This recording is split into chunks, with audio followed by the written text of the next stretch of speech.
How to connect Twitter to Discord. Hello and welcome to our channel.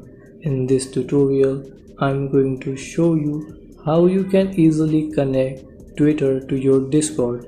So please watch till the end to properly understand the tutorial. And if you find this video useful, please give it a thumbs up and subscribe to be notified when we upload new videos. So without any further ado, let's get started. Open your Discord app. Tap on menu in the top left corner. Then tap on your profile in the bottom right corner. Then here tap on connections. Then tap on add in the top right corner.